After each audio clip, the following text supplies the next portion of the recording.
పక్షిని చూడండి. అది మొదటిసారి ఎగరాలని ప్రయత్నించినప్పుడు దాని గూడు నుంచి అది కింద పడిపోతుంది. అయినా కూడా అది ఓటమిని ఒప్పుకోదు. ప్రయత్నిస్తూనే ఉంటుంది. పడుతుంది, లేస్తుంది, ఆ తర్వాత ఎగరడం నేర్చుకుంటుంది. గుండ్రంగా ఉన్న రాయిని చూడండి.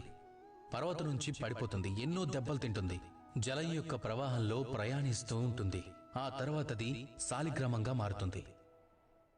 ఆలోచించండి, ఒకవేళ ఆ పక్షి మొదటిసారి ఎగరాలని చూసినప్పుడే ఇలా అనుకునుంటే, లేదు, ఒకవేళ నేను పడిపోతే, ఒకవేళ నాకు దెబ్బ తగిలితే, ఈ భయం కారణంగా అది అసలు మొదలు పెట్టకపోతే, ప్రయత్నం చేయకపోతే అప్పుడు అది ఎగరడం నేర్చుకుంటుందా? అస్సలు నేర్చుకోలేదు. ఇదే మనము నేర్చుకోవాలి, మొదలు పెట్టటం. ఇది చాలా అవసరం. ఏదైనా మొదలు పెట్టినప్పుడు భయం వేస్తుంది, కానీ ఇది చేయకపోతే జీవితంలో ఎప్పుడు ముందుకు వెళ్ళలేరు.